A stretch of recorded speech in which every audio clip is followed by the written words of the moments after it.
I knew moving out of my HOA wouldn't be easy, but I didn't expect it to turn into a full-blown scene on my front lawn, sirens and all.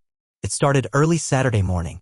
I was packing up the last of our things, feeling that bittersweet mix of excitement and exhaustion. The moving truck was half-loaded, my wife was wrangling the cat carrier, and my teenage son, Tyler, was helping me haul boxes when she showed up. Every neighborhood has a Karen, right? The one person who acts like they own the whole street just because their name is on the HOA board. Well, ours was Linda. Platinum blonde bob, oversized sunglasses, clipboard like it was a weapon. She made it her personal mission to enforce every petty rule in the book, from measuring our grass length to sending passive-aggressive letters about our mailbox paint. But this was next level. Linda stormed up the driveway like she was serving a warrant, demanding to know why we hadn't gotten proper exit approval from the HOA before moving. I tried to stay calm. Explained again that we'd sold the house and were officially out as of yesterday. No fees left. No paperwork pending. Done. But she wouldn't hear it. Next thing I know, she's on her phone, glaring at me like I'd committed a felony. Yes, officer, there's a disturbance at 248 Oakview Lane. Unauthorized movers. I don't feel safe. I actually laughed because what kind of person calls the cops over someone moving out? Apparently Linda does. But here's where it gets good. I had no idea that Tyler had quietly stepped away to take a call. What I forgot to mention is that my son's a newly minted deputy sheriff. Just finished his academy training a few months back. He wasn't in uniform, just jeans, a t-shirt, and his badge in his glove box. But as soon as he saw her lying to dispatch, something in him flipped. He came walking back up the driveway, phone to his ear, calm as ice. Dispatch, this is Deputy Tyler Mason. I'm on scene at 248 Oakview. Be advised, false report in progress. Stand by for detainment. Linda's face went sheet white, and just as the patrol car rolled up, Tyler reached into his truck, clipped on his badge, and said words I will never forget. But you'll want to hear exactly what happened next. ChatGPT said, I wish I could say this was the first time Linda had pulled something like this, but it wasn't even close. See, Oakview Lane wasn't your typical quiet suburb. It looked peaceful enough. White picket fences, neat flower beds, Christmas lights in December. But underneath, it was a neighborhood ruled by a petty, power-hungry HOA board, and Linda was its self-appointed queen.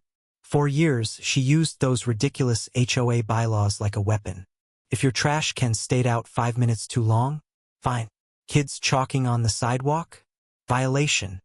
One neighbor got a letter because his porch light bulb was too cool-toned. And we tried to play nice at first. We paid the fees, fixed the fence, even repainted the shutters after Linda claimed the color was non-compliant. But no matter what we did, it was never enough. She zeroed in on our family like we were her personal project. When my wife put up a small herb planter on the front step, Linda snapped a photo and emailed the board. Claimed it was yard clutter. Who gets worked up over basil? Tyler took it the hardest. He grew up under Linda's constant surveillance. She'd report him for playing basketball too late or parking his truck on the street overnight. I think that's part of why he joined the sheriff's department, to deal with people like her on the right side of the badge. Which brings us back to that day. As Tyler stepped toward her, badge gleaming in the sunlight, I saw a flicker of fear cross Linda's face. For the first time in years, she wasn't the one holding the clipboard or calling the shots. But that didn't mean she was backing down. Oh, please, she snapped. You're just trying to intimidate me. You can't arrest a homeowner for following HOA guidelines. Tyler stayed calm, his voice steady. Ma'am, you just filed a false police report. That's a criminal offense in this county. The responding officer will decide, but you're detained until then. I could see it brewing in her, that mix of entitlement and denial. And even as the patrol car pulled up and the officer stepped out, she wasn't done. She turned to the neighbors, a small crowd that had gathered at the edge of their driveways, and shouted, "This is harassment. You're all witnesses. They're trying to kick me out of my own neighborhood." The irony was thick, considering we were the ones leaving. The officer, a no-nonsense woman named Ramirez, took one look at the situation and sighed like she'd seen this movie before. "Ma'am, I need you to step aside. Deputy Mason, you're good to brief me." As they talked, I watched Linda pace like a caged animal. The neighbors whispered among themselves. Some of them had been on the receiving end of her HOA crackdowns too, and I could see a flicker of satisfaction in their eyes. This wasn't just about me moving out anymore. It was about years of built-up frustration finally breaking loose. And just when I thought it might settle down, it got worse. Because when Officer Ramirez asked for Linda's ID, she refused. Said she didn't have to show it on her own property. That's when the temperature of the whole situation changed. You could feel it in the air. And what happened next, no one saw coming. Linda refusing to hand over her ID wasn't just stubbornness, it was a calculated move. She thrived on creating scenes, twisting situations to look like she was the victim. And standing there, surrounded by neighbors, cops, and a moving truck, she was about to double down. "I know my rights," she shouted, voice shrill and sharp enough to cut glass. "This is harassment. He's not even on duty." Tyler didn't flinch. "I've seen my kid handle tougher characters during his ride-alongs, but this one was personal. Not just because of the years of nitpicking and letters, but because Linda had spent years making life miserable for everyone on the street. And deep down, I knew he was walking a fine line between doing his job and settling old scores." Meanwhile, the neighbors edged closer, phones out, some recording, some pretending not to. It wasn't just curiosity anymore, this was payback. Old Mr. Daniels from 2 doors down leaned over and muttered about time somebody put her in her place. That's when a complication I didn't see coming arrived. Another car pulled up. It was Greg Sanders, the HOA vice president and one of Linda's few loyal lapdogs. Greg was the kind of guy who wore polos tucked into khakis on weekends and loved to remind people he knew people at City Hall. He hopped out, phone already to his ear. "What's going on here?" Greg demanded, eyes narrowing on Tyler. "You can't detain a board member without cause. I'm calling the HOA attorney." And just like that, the power dynamic shifted again. Now it wasn't just a rogue HOA president making a scene. It was the HOA machine trying to circle the wagons. Officer Ramirez glanced at Tyler. It was a look that said, "Don't let this get out of control." Then came another layer of tension. My wife, who had been inside packing the last boxes, came outside with our cat carrier. The look on her face when she saw Linda pacing and cops on the lawn said it all. She was tired. Tired of the drama. Tired of the petty rules. Tired of Linda poisoning what should have been a safe, decent place to raise a family. And this wasn't just about us anymore. There was an unspoken question hanging in the air. If we let her get away with this, what message does that send? Then, to top it off, as Ramirez asked Linda one last time for ID, Linda blurted something she would soon regret. "I pay both your salaries. You should be arresting them." It was the wrong thing to say. A flicker of something passed over Ramirez's face, not anger exactly, but the kind of cold detachment people in her job develop when they've had enough of being disrespected. But before she could respond, Greg stepped in between them, trying to defuse things. "Let's all calm down. Linda, go inside. I'll handle this." Problem was, no one was leaving. Not Tyler. Not Ramirez. Not me. Not the neighbors. And as Greg lowered his voice to Tyler, trying to broker some backdoor deal, a new complication landed in my pocket. My phone buzzed with a text from the moving company. The HOA had just called in a noise complaint against them, threatening to fine them if they didn't leave immediately. The walls were closing in. And none of us knew yet, the biggest reveal was still coming. Greg's arrival threw gasoline on an already smoldering fire. The guy had this smug confidence, like he genuinely believed HOA rules carried the same weight as federal law. He kept tossing out legal jargon he probably picked up from a late-night crime drama, trying to box Tyler in. "You're acting outside your jurisdiction," Greg said, his voice low but firm. "This is private property governed by HOA authority. Any detainment here without board approval violates Neighborhood Code 7B3. Tyler raised an eyebrow. "Sir, false reporting is a county matter. And unless you're counsel or her legal representative, you need to step back."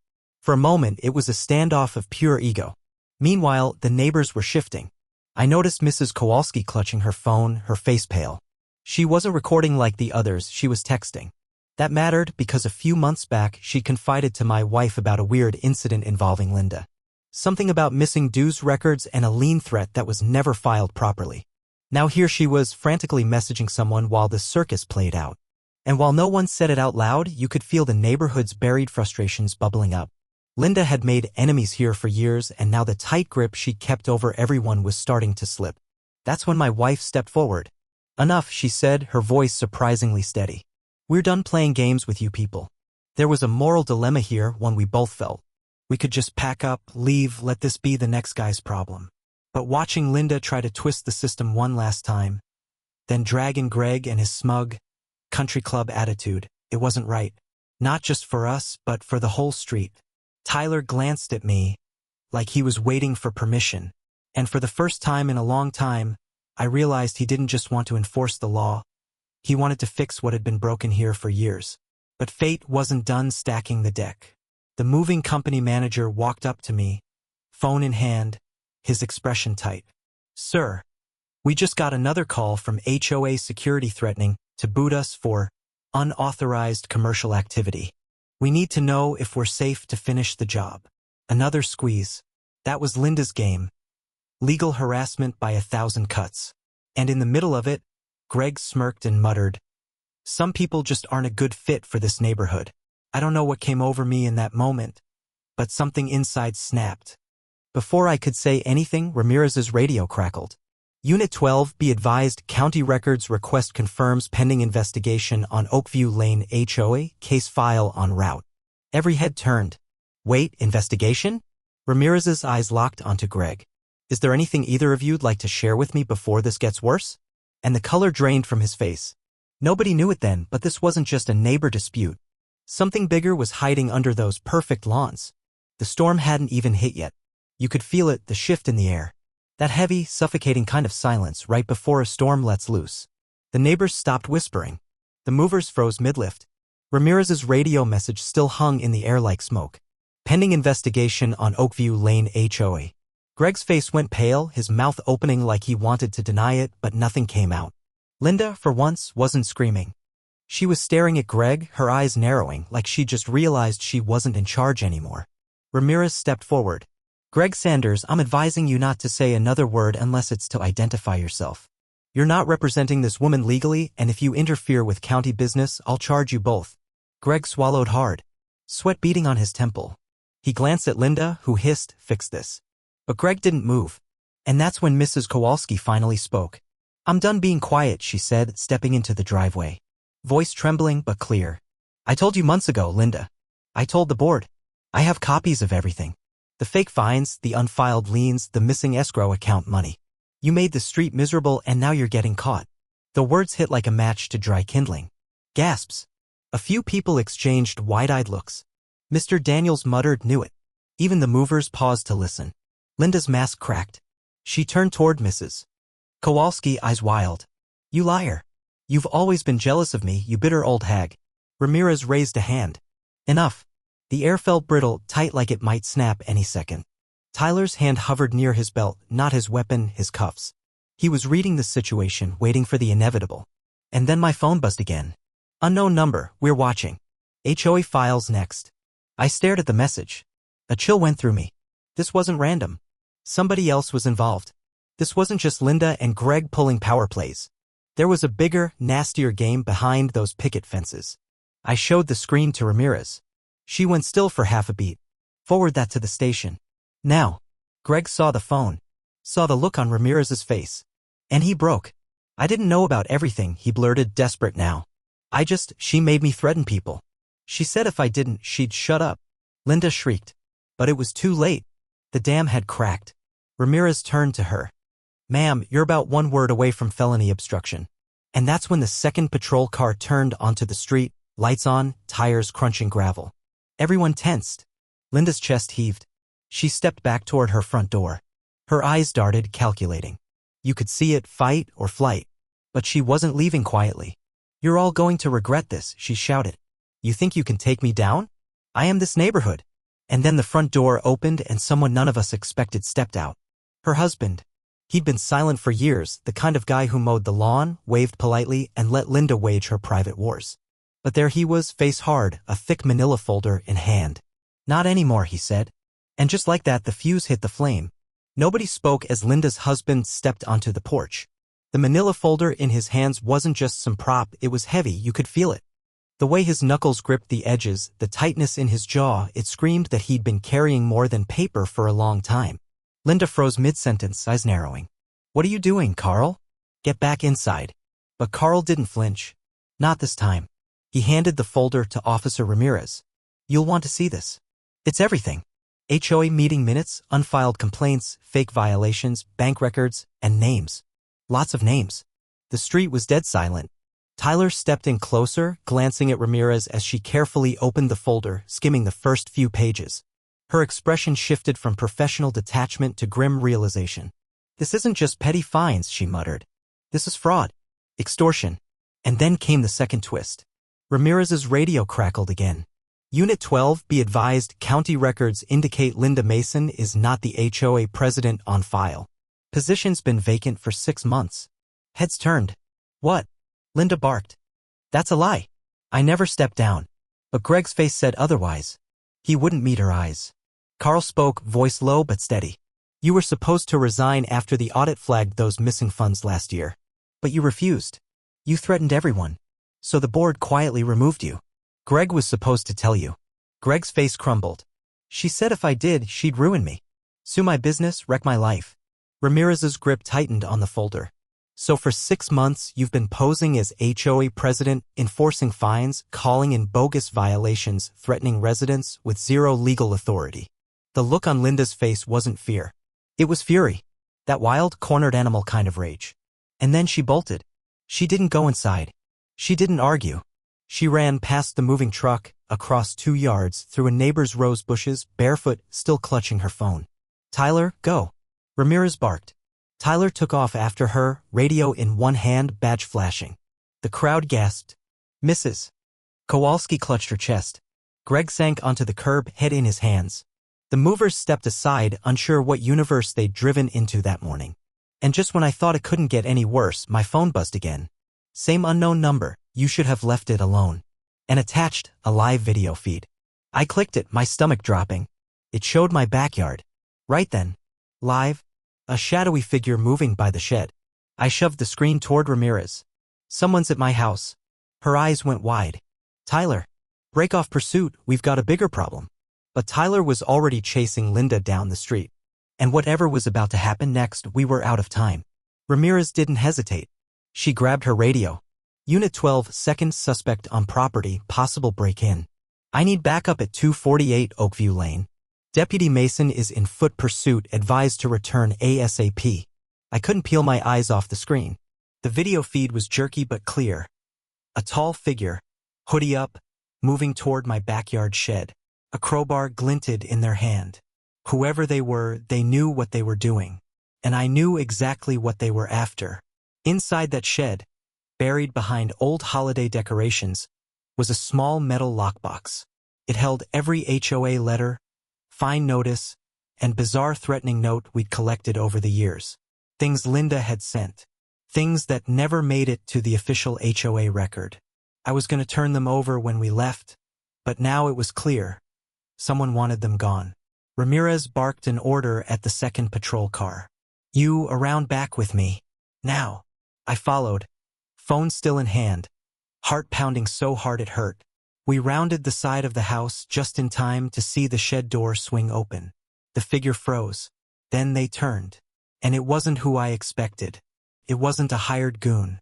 It wasn't some anonymous HOA enforcer. It was Greg. Khakis dirty, shirt ripped, sweat pouring down his face. You don't get it, he spat, voice wild. If those papers get out, we all go down. Not just Linda. Half the board. People with real power. I was trying to stop her, but now Ramirez leveled her sidearm. On the ground. Now. Greg dropped the crowbar, hands trembling. And then from across the yard, Tyler came jogging up, out of breath but grinning. Linda's in custody. Cuffed her in Mrs. Kowalski's azaleas. I almost laughed. Within minutes, more units arrived. Greg was cuffed, Miranda'd, and loaded into the second patrol car.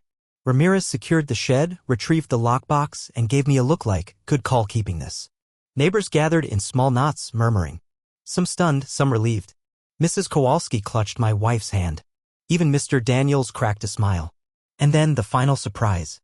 As Tyler walked back toward the house, his phone buzzed. He glanced at it, frowned, then called over, Dad, you're gonna want to see this.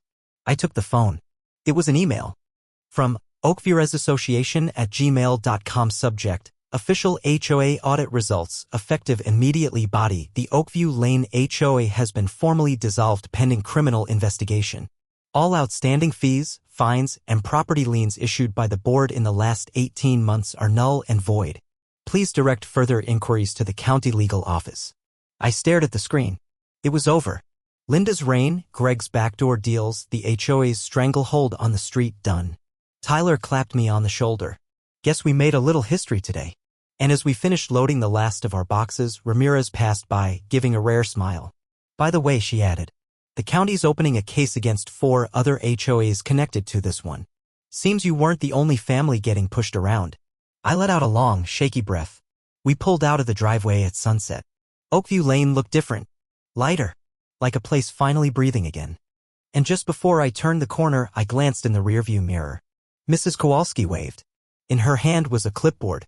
But this time it looked like justice. We didn't realize how heavy it had all been until it was over. That night, after the last box was unpacked in our new place across town, we sat on the back porch, me, my wife, Tyler, and the cat, who looked about as exhausted as we felt. The sky was clear, the air still, and for the first time in years, no HOA letters waited on our doorstep.